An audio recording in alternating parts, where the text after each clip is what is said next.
Chanakya was born, because the British have completely twisted it. They say that Chanakya was 4th century AD. Actually, he is when Alexander came. Chanakya was there. He said he was in Bihar. But he took his army. He ordered Chandragupta to go and face the Greek army. Because he said, now you are Chakravarti. You are not going to think of protecting Bihar. You have to protect the whole country. The whole country is under threat. And how did this mistake come about? Because after Alexander went, there was some historian called Megasthenes. He wrote a book in which he says that the king who was victorious against the Greeks was called Sandracotus. So the Englishman garbalized that and said that is Chandragupta. So therefore it is Chandragupta Maurya. But unfortunately we have two Chandraguptas. Chandragupta Gupta and Chandragupta Maurya. So how can it be Chandragupta Maurya when you have no proof? But if you count the Puranas give you the complete history, which all Western historians have ignored. You will know that it is Chandragupta Gupta of 383 BC or whatever period it was. So our whole history is all the same thing. We are all beaten, everybody came, they looted our country, they ruled over us. We kept fighting every place. Take the Vijayanagaram Empire. It was founded in Karnataka but went all the way to the borders of Assam. It covered more territory than the Mughals ever covered. And it lasted 300 years. Akbar to Aurangzeb is how many years? 150 years. But our history book, one chapter for each Mughal Bacha. But for Vijayanagaram Empire, one small paragraph. In Karnataka, there was a kingdom called Vijayanagaram. So I urge you, number one, be clear about the identity of India. 2, get a clear understanding of history. 3, if there is one thing all of you can do to become a Virat Hindustani, and that is learn Sanskrit. At the earliest opportunity, if you can't learn, make your children learn. If your children can't learn, make your grandchildren learn. That language generates vibrations in your body by which you get transformed. So, I have already told you what ails our society. It is the lack of a corporate concept of Hinduism. Why we are Hindus? We are not clear. We don't know. Our enemies know what they are and they know how to attack you. So in order to meet that, to preserve us, we must now develop a corporate Hindu concept, a Virat Hindu outlook, and 2, that the cure for it is to develop an attitude that if you are attacked, you will retaliate.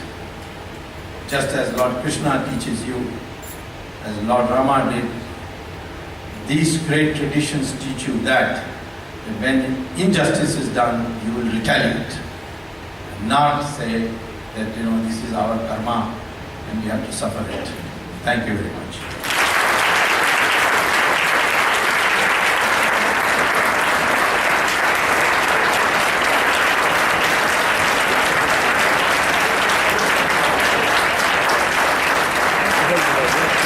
What a great speech. Thank you, Dr. Swami. Thank you. We made a little bit more a stronger Hindu tonight. Now we are going to open up the floor for question and answer. Anybody wants to questions, come stay in line here. I've already got one question. Let me start with that. Secularism is working in USA, why not? Why is it a problem in India?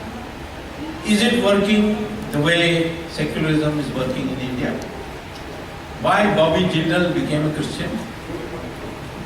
He told his family members, he told his friends, that if he doesn't become a Christian, he will not get a vote.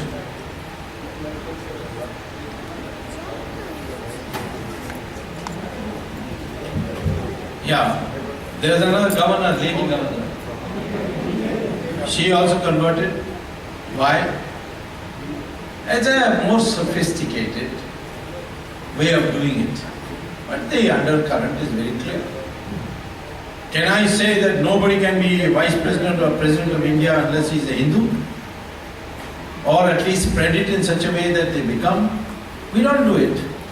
Ours is a secularism which has gone beyond limits. Secularism should only mean that you have the freedom to worship the religion of your choice. It is not, and that the government shall not discriminate between one religion and another. But that doesn't mean that the social mores, the social attitudes cannot have this view that this country is a Hindu country. I'm not asking to be put in the constitution. I don't need to put it in the constitution. The constitution is already a Hindu constitution, let me tell you. It is there. You cannot kill cows. That's there in the constitution. It says that you must revere your ancient heritage. That's in the constitution. So there are many things in the constitution which has not been. The Uniform Civil Code is also in the constitution. But we are not implementing it. So I'm not worried about the constitution. I'm saying in our normal discourse, why can't you one be asked, a Muslim and a Christian, that do you accept that your ancestors are Hindus? And if they say no, then what is it? Then who was your ancestor? Was it Ghori and Ghazni? Is that something to be proud of? So that is the social consciousness that I'm talking about. That's in America, it's very clear. Professor Huntington articulated it in his book, Who We Are, published by Harvard University. He says, we are a white Anglo-Saxon Protestant English-speaking country. Then he explains there are Filipinos, there are this, there are that, all who are not white. But this is the essence of America. White Anglo-Saxon Protestant English-speaking America. Britain recently, the Prime Minister, Mr. Cameron, told the BBC on the 18th of December of last year that Britain is a Christian country. So the BBC man says, but what about all the Hindus and Muslims and all who are here? He said, maybe, but the flavor of Britain is it's a Christian country. Because you cannot be the queen of or king of Britain unless you are a Christian, which we don't have. So, therefore, these people cannot give us lectures on social. I don't mind adopting the American secularism. I mean, the Indian secularism is not acceptable to me. It is loaded against the Hindus. We don't want that. American secularism, British secularism, I'm ready to implement. So therefore, please don't tell me that America is having secularism. It is America's secularism with restrictions, with modifications. India has a totally lopsided, biased against Hindu secularism.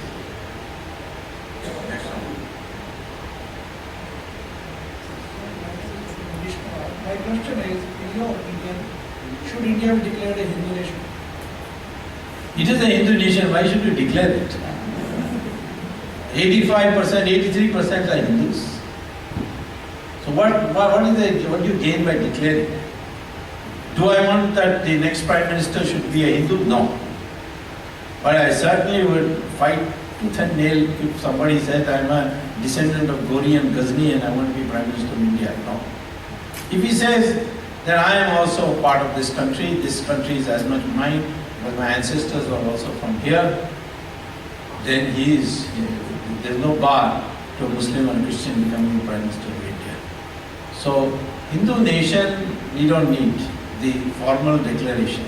It is a Hindu nation in the perception of the whole world. No one thinks of us as Muslim or Christian. We may have here and there some monuments which But even that there is, by the way, a big controversy, but we will not go into that. But the fact of the matter is that there is no need for a formal declaration of India to be a Hindu nation. But Dr. Swami, we every day we go to work here and radio talk to us. We are a Christian nation. Yeah. Every day we hear that. Yeah, but I mean, nobody Yeah, but objects. I don't object. I- It's fine. yeah, that's But true, in but India, I object. in India, Sonia Gandhi says, we are a composite culture. What is a composite culture? Half Italian, half Indian. And this is all buncombe. We are not a composite culture. We are, the mainstream culture is Hindu. And we are of the view that other cultures can subsist with us. But we don't insist that they must follow our culture. All I am insisting on is that they acknowledge that they are not come from somewhere else. All this Aryan Dravidian theory is all bunk out. This Karunanidhi is living in a fool's paradise. You see, the word Dravida itself is a Sanskrit word, which Adi Shankara created when he had a debate with Mandara Mishra. The word Aryan doesn't exist in our scriptures. Only Arya exists, which means a noble gentleman, a good person. That is the meaning of Arya. So, all these British distortions have brainwashed into thinking of us as something. But I would say that I will not insist that we call ourselves a Hindu nation. I don't mind calling ourselves as a Hindustani nation. Because we must accommodate those who were forced to convert or for some reason had converted and they are descendants of that. So we are Hindus plus those others who acknowledge that they are ancestors of Hindus.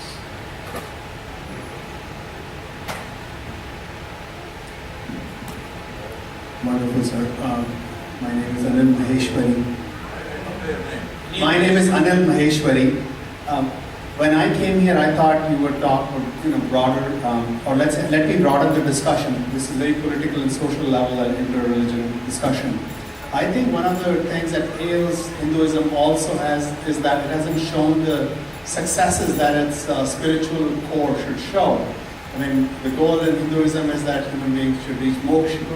And I don't know if we have many individuals in our society who have achieved moksha, their role models like that, because that would naturally attract people to feel pride in it and. Yeah, I understand. First of all, this lecture was not about Hinduism. It was about what ails Hindu society. Okay, and therefore, what you are asking me, you call me separately on the tenets of Hinduism, and I'll give you a lecture of that. But at the moment, what ails Hindu society is its lack of cohesion, its inability to perceive the threats it is facing, its inability to defend itself against the attack of westernization and religious conversion. These various threats, I say, is because you lack a Hindu consciousness. That Hindu consciousness is what I'm talking about. When Guru Gobind Singh said, "Give me 5 pyaras," there was no Sikhism in that. He was fighting tyranny. And he got 5 people, and out of that he created a movement. So that same way today the Hindu society has to respond to these threats. And all this japa and turiya and all these concepts will come much later. That is for your ashram. But today for Hindu society, I need a Virat Hindu, and that Virat Hindu has come only with this kind of consciousness which I mentioned.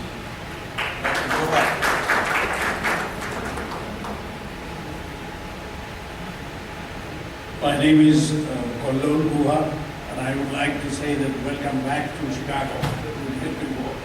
My question to you is some bit of a new topic or new issue, and that is over the last 65 years, we have never ever heard that from any political party or any leader in India talking about that India and the Indians deserve war reparation from the British.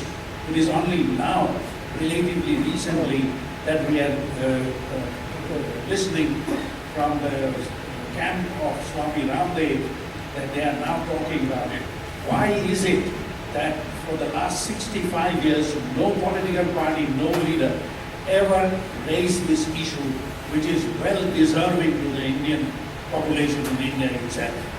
Is it timidity of the Indian of the Hindus, or those characteristic features of the Hindus that you are talking about? And it is a good sign that they are now talking about war reparation from the British. Will the British be able to pay it, by the way? It looked like a bankrupt nation to me. Fact is, you're right. It has not been raised, and I think we owe that singular contribution to Jawaharlal Nehru, who, or in fact, to Manmohan Singh in one way. When he went recently to Oxford, he said in his speech that we thank British for teaching us English. Well, they certainly he should have said that, but no thanks to you for not my having a spine or something like that. But the fact of the matter is that this is something that ought to be raised. The British did us a lot of harm, and some of it is done in a very sophisticated way.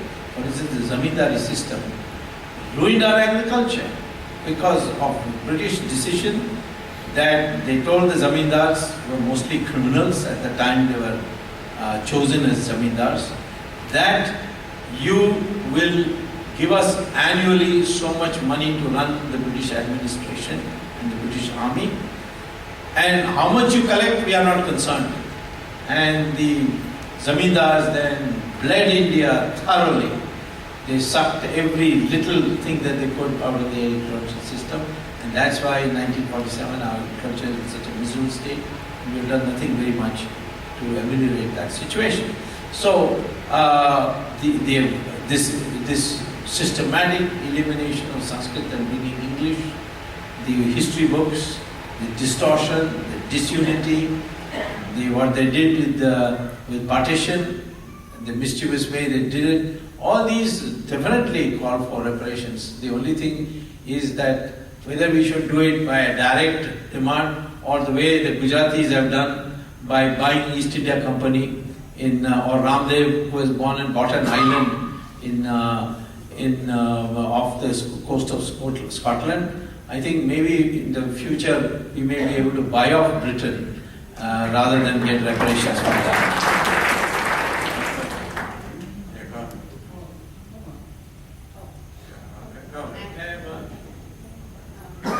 Thank you, Yeah, Dr. but stand Swami. up in line, maybe that way you get your turn, you know. Thank you, Dr. Swami, and I'm sorry I didn't... No, go ahead, don't worry. Okay, thank you, Prasadji. Take it, I have two quick questions. One, you talked about Gandhiji being a Sattvic. Sattvic. Correct, and then you said we need to be Virat. I'd like you to clarify a little bit on that, just because I know that obviously a lot of people have a lot of reverence for Gandhiji and his ideals. So And I'd do I. like you to clarify the difference that you were alluding to. And my second question is, I actually recently heard in a meeting that I was at, where I actually first met Prasadji and Richard Benkin, some of the other people that are here, that the percentage of voters, the Hindu voters and the Muslim voters in India, there's apparently a huge disparity there, and apparently that's also showing in certain areas in Illinois where some research has been done on how many Hindu people actually go to vote and how many Muslim people go to vote. So if you have some information there, can you share that? Thank you. Well, as far as the Gandhiji is concerned, I must say I'm an unalloyed admirer of Mahatma Gandhi. Largely because he united the country and made the freedom movement into a mass movement, when it was just basically a debating society movement, and he converted that into a mass movement.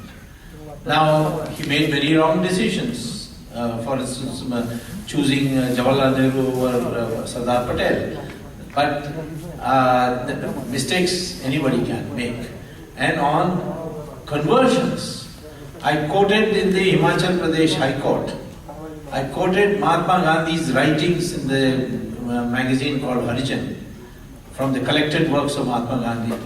And the judge himself was shocked to what he said. He said that the Christian missionaries are nothing but vendors of goods. They don't have a superior religion, but yet they want to convert the Hindu. And therefore, if I get power for even one day, the first thing I would do is to ban totally all conversion in India, because there is no need to anybody to change his religion. So his views, many of them are very radical, and some of them are in fact more radical than I would have originally stated had I not read his books. So I am not against them. But there was one factor in which he erred beyond a point, and that's why I call him Sattvic. Sattvic normally means just that, non-violent person. I am not advocating violence, but I am saying that if there is a collective violence against you, you have to retaliate.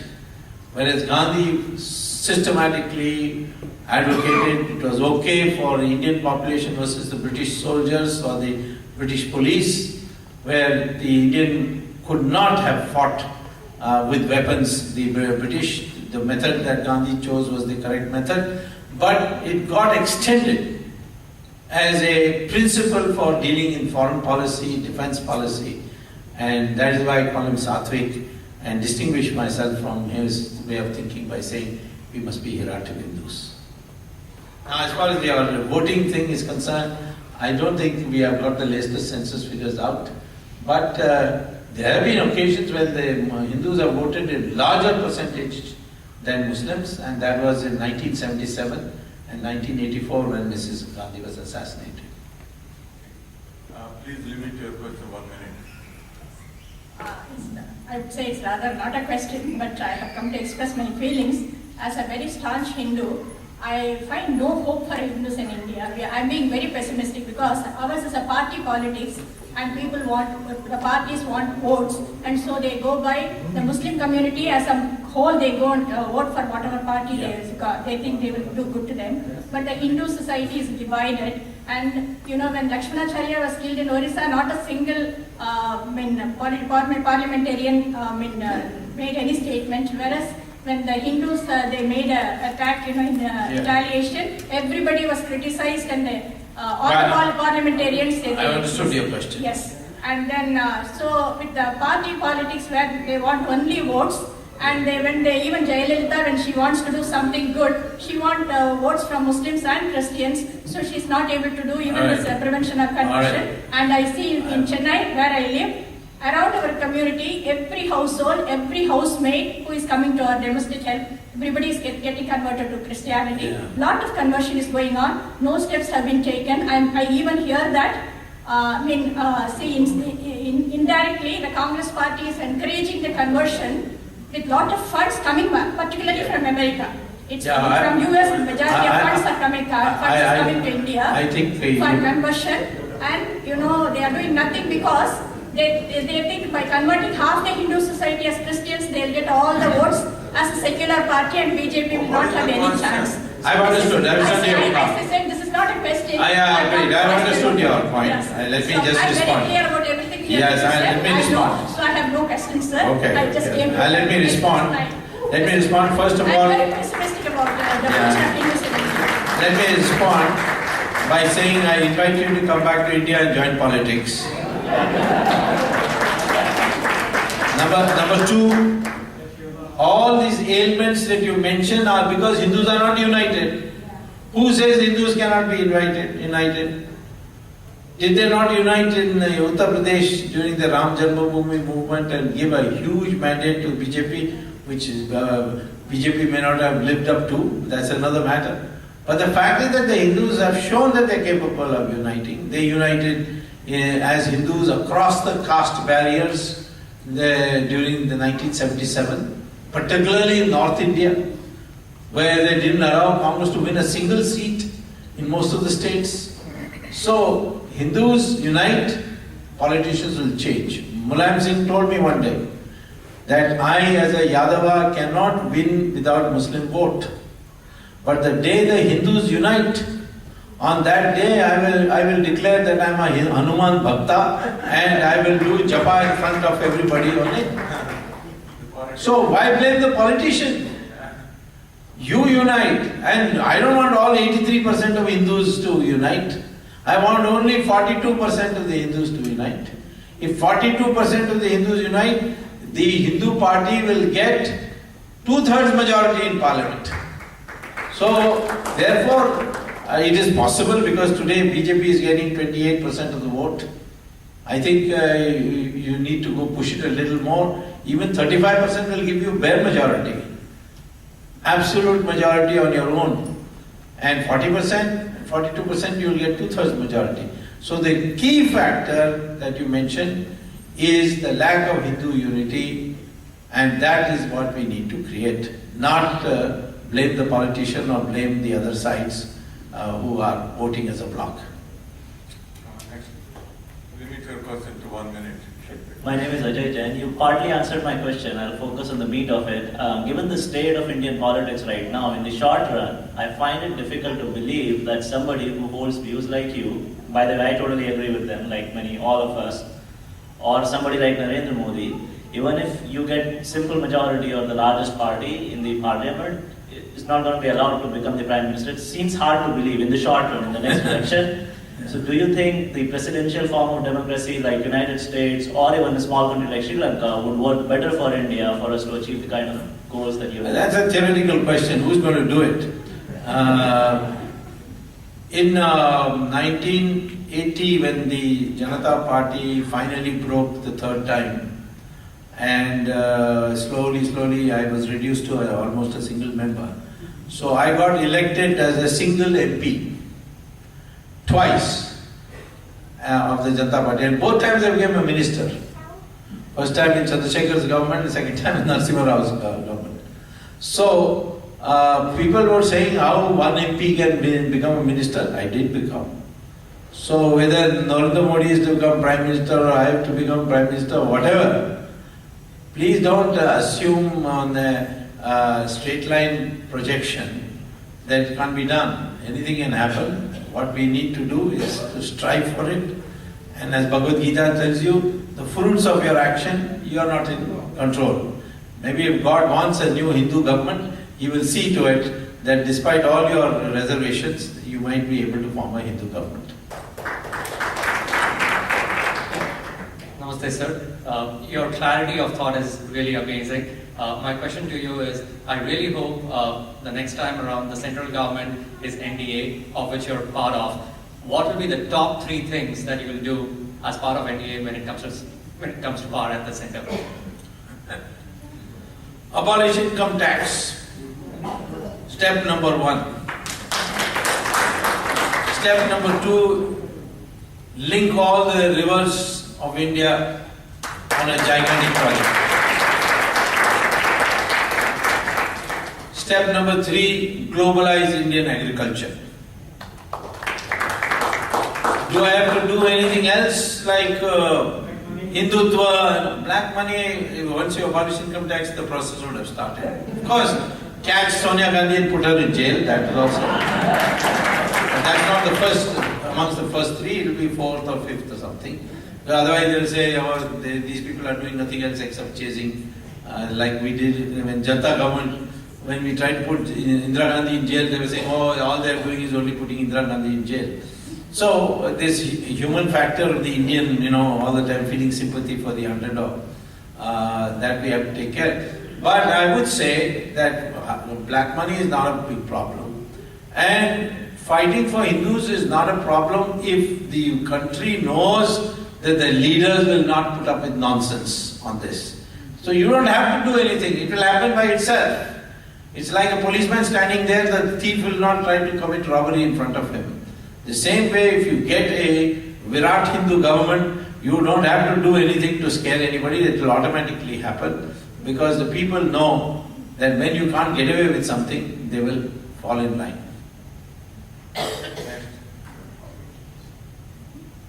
Good evening, sir. As you said that... Your name? I'm Mayur.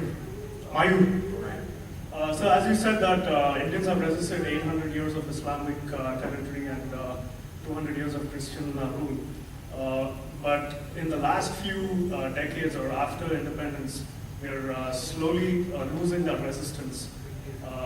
My personal view is that it's because we have imbibed Gandhian values rather than resisting. Somebody asked that question, no? Yes. What are your views? Satvik. Well, what's my view? No, it's got nothing to do with that. I don't think, if you look at the attendance in temples in India, it's gone by leaps and bounds. In fact, many of the sadhus are making lots and lots of money. People who don't know that I'm not a real Swami, they also offer me money. See?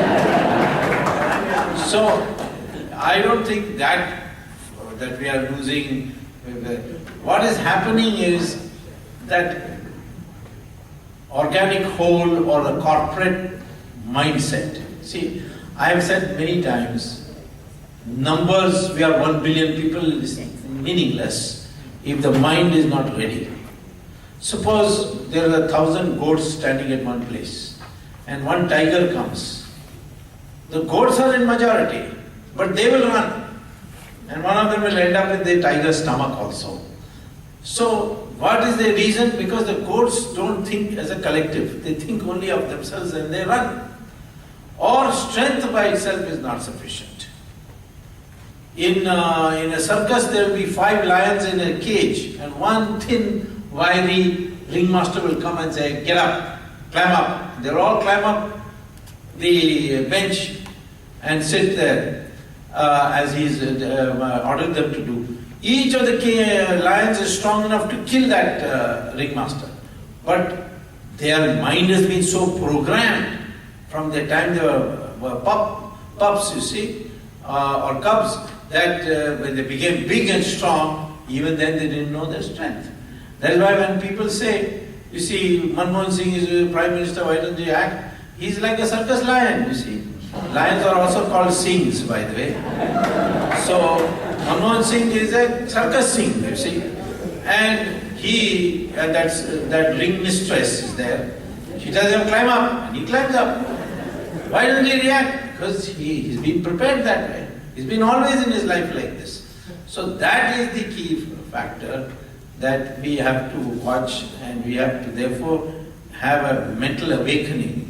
And I say therefore we must know that we are one people, and therefore we must react as one people. And we have a glorious tradition, and that glorious tradition has to be protected. Yeah. Next one. My name is Bhuvana. I have 2 questions for you. 1, this work is too important to stop with you. What are your strategies for its continuance? Number 2, other than giving you money or casting the right vote to the right person or giving you a few cheers and claps, what is it that people like me can do to help you? Thank you. Okay, good question. First of all, people like you should get over this despondency that nothing will happen. Second thing is you must give up this distaste for politics. Ramayana and Mahabharata is full of politics, yet we don't think of them as politics. If you read it carefully, you get all the codes of behavior and what strategies you should take forward. I only say that one of the problems that the British rule created and Jawaharlal Nehru continued is to discourage good people from coming to politics. As a consequence, we have, look at this country. I met yesterday, I had dinner with President Obama. He is a Harvard Law graduate. He was the editor of Harvard Law Review. Before him, Bush, he got an MBA from Harvard. I mean, these are all highly educated people. Go to China, each one of them has got either an engineering degree or a degree in computer science or something. Hu Jintao has got a degree from the best known university of China, the Tsinghua University. So it's in India We either have highly qualified people without a spine like Manmohan Singh, or we have people who are absolute people who didn't watch 5th class, which includes Sonia Gandhi.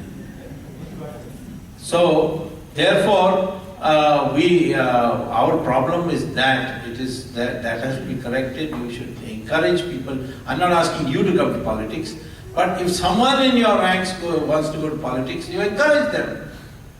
And as far as giving money and all is concerned, that is not for politics. The kind of money we need, you will not be able to give me. That I will collect in India. In any case, under the law, I cannot get money from you. There is just banned. All foreign contributions for political activities is banned. But I certainly think that you can create an opinion. You did it in the emergency. Because of the opinion you created, people in India came to know the truth. Because there was censorship there, they did not know. And that caused the transformation. And this was told to me by no less a person than Mrs. Gandhi when she returned back to power. And I began interacting with her. She told me, I asked her one day, why did you declare election? She said, because all these NRIs, you see, they were creating such a racket that, I thought that I won't be able to continue. And therefore, let's just have an election. She thought she was going to win. And she lost that election. So you people sitting here have the healthy opinion, India must change. Don't say nothing will happen, no corruption will go. Just say corruption must go. And we will stand. That attitude you spread, that is sufficient for me. Can the people volunteer, Dr. Swami? Oh yeah, any of you want to come, you can come, but be ready for a lot of rough stuff. I mean, that is not violence, but moving around, dust, and don't drink the water there, and bring your own bottles.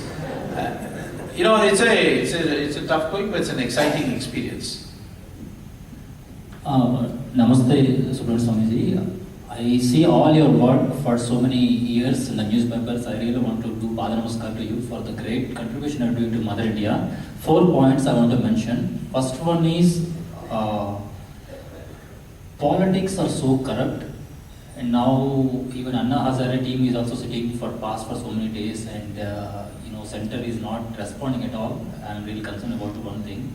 Number 2 is temples, like everybody mentioning Global Hindu Heritage Foundation doing a lot of work, and unless we bring up the temple, and even Ravi Shankar ji yesterday talking in satsang, we need to create many satsangs everywhere and bring 1% to 10%, 10 into 1,000 and crores of people like that. That's what happened in freedom time. Now also we have to revive the temple, to revive all the Vaidhyalaya, Vidyalaya and everything surrounding that in that culture. And 3, I really saw in Andhra Pradesh Lok Sabha party, Dr. Jayaprakash Narayan, he became the Kukatpalli MLA and doing tremendous service over there. So without spending 40 crores or 10 crores, for MLA MP, how we can promote these things, I just have my thoughts, and I know you are doing a lot of things, but yeah, thank you very much. Well, let me deal with this temple question because Yalamanchi also raised it. There is a Hindu Charitable Trust and Endowment Board Act. Every state has an act. We can have a national act, but we have not had it so far. And Muslims do not have. I mean, there is nothing for mosques and Waqf board and so on. No such act. Nor the Christian churches have this act. So somebody did go to the Supreme Court and say, why this discrimination against Hindus? So the Supreme Court said, who's stopping the government from enacting an act for churches and masjids? Supreme Court has never stopped it. Now we can't tell the government enact an act because it's right. The Supreme Court cannot direct the government what it should do. The Supreme Court can sit in judgment as to what the government has done and see whether it is constitutional or not. That the Supreme Court can do. But the Supreme Court cannot say do like this. Like on Ram Setu, I didn't go tell the Supreme Court, please tell them not to break Ram Setu. I only said that this project is flawed because they never examined the alternative. The alternative was to build Tuticorin as a container port and connect it by a railway line all the way along the coastal areas through Visakhapatnam up to Calcutta.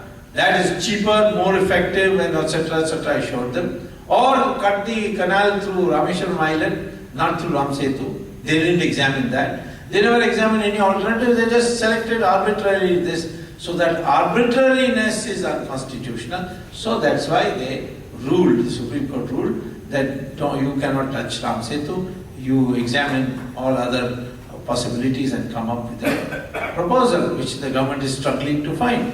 So I am saying that the fact that the Hindu temples have these boards, and these boards are all eating money, and some of them for such a long time. So finally, I have gone to court and filed a petition, which as soon as my 2G gives me a little time, I'm not in government, nobody's paying me a salary for doing all this work. All these CBI guys are getting fat salaries and sitting on their backsides, whereas I am doing it on my own efforts.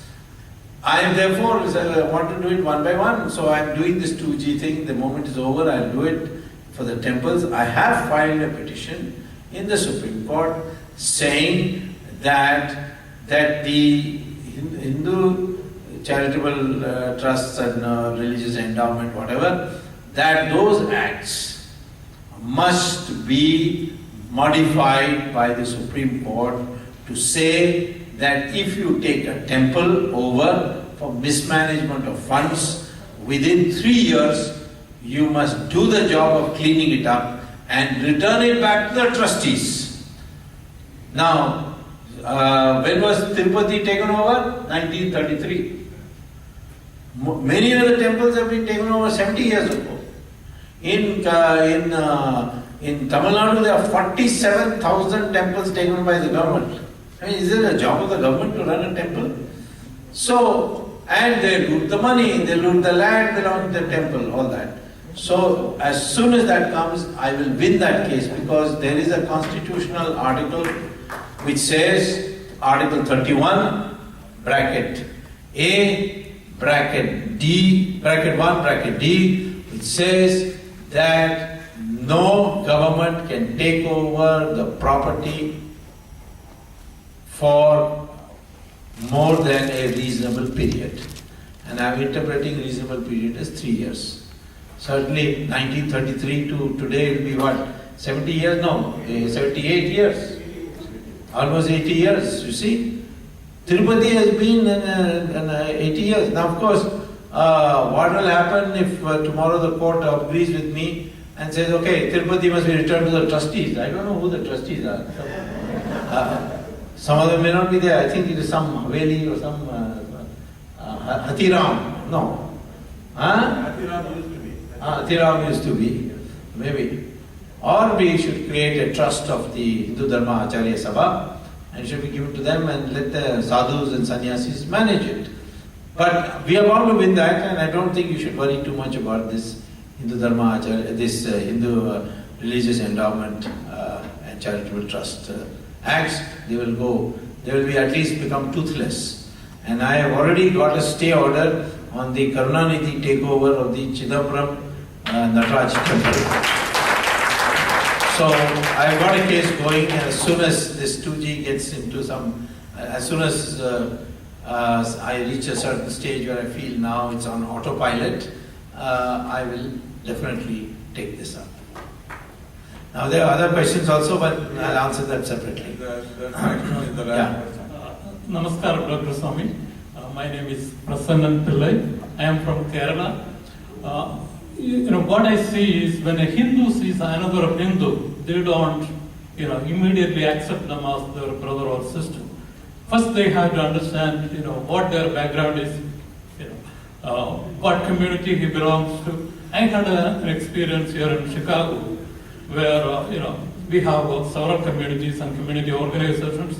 So I felt, when you are at least in USA, people should be able to go to any of these community groups. So I decided that I will seek membership in one of the other actually rival communities group. So I hid my name. I didn't give them my last name, so they couldn't figure out what my community is.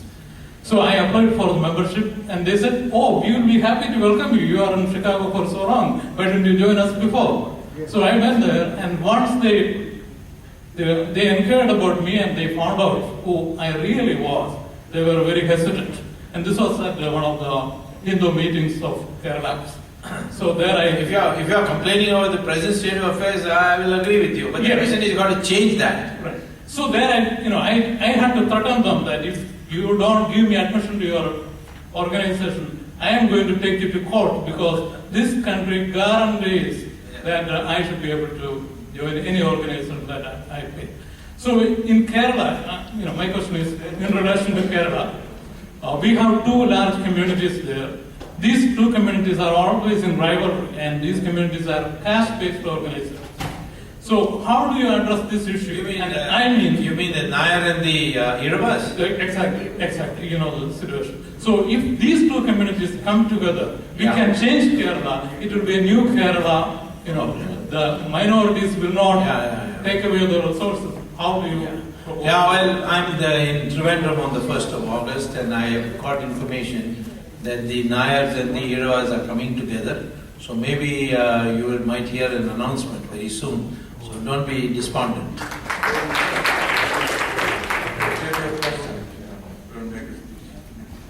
My name is Krishna. I have a question. Basically, you use quotes effectively and extensively to bring about the change, and hands off. And I see you are one of the rare persons in India who uses quote to bring in the changes in the constitution. Having said that, most of your speeches are related to change in the grassroots, like you said, adapting to this and things like that. And what do you basically do to spread the awareness in the grassroots? Well, we have just public meetings around the country, and large crowds do come, and it has to be done in a democracy by raising awareness. I personally believe that there is a silent Hindu wave in the country, and it needs to be properly monitored, because some of these waves can get out of control, like it happened in Germany, where nationalism was derailed by Hitler, because the Social Democrats refused to articulate nationalism. So if there is a Hindu wave, we should not run away from it saying, no, I got nothing to do with this is all, I'm a secular person. But to see that this remains within the confines of the Constitution of India, and the people find satisfaction in it. So as far as what am I doing about it, we are addressing meetings all over the country. Look what we did on Ram Setu, 1.4 million people assembled in Delhi. It never happened in the history. I think even the judges were affected when they saw the newspaper, the crowds. And people come, and for Ramdev, crowds come. For Anna Hazare, now maybe the crowds are going down, because they say, what is he saying? One of his problems has been that I have, through the existing laws, prosecuted people. What Anna Hazare is saying is that unless you pass the Jan Lokpal bill, nobody can be prosecuted. That's not true. And therefore he is losing ground, because he has identified himself with one bill which he says is a panacea for everything. People don't agree with it. But Ramdev, when he meets, there's a huge crowd. People mobilize. There is that process going on, and we are working at it. It is to be in the grassroots, because we are a democracy and we must influence the people at the voter level. Before we get go to the next item, I would like to recognize Dr. Richard Benkin among us, who wrote a book on ethnic cleansing of Bangladeshi Hindus. Please stand up. And you see that, you buy his book, he will autograph. Dr. Swami also will autograph if you buy his books. And also I have to make one more request, buy some of other books too. Because my wife is threatening to divorce me, because they're staying in my garage, there should be in the people's hands. There should be learning, there should be reading, which made me seriously. Never take Those the- books made me a stronger Hindu. You have not learned never to take your wife's threats seriously. Okay, next we have honoring Dr. Swami, Dr. Gopal Swami, Dr. Krishna Reddy, Dr. Krishna Reddy, Dr. Chandrasekhar. I'd like to invite Chandra Reddy to come up with a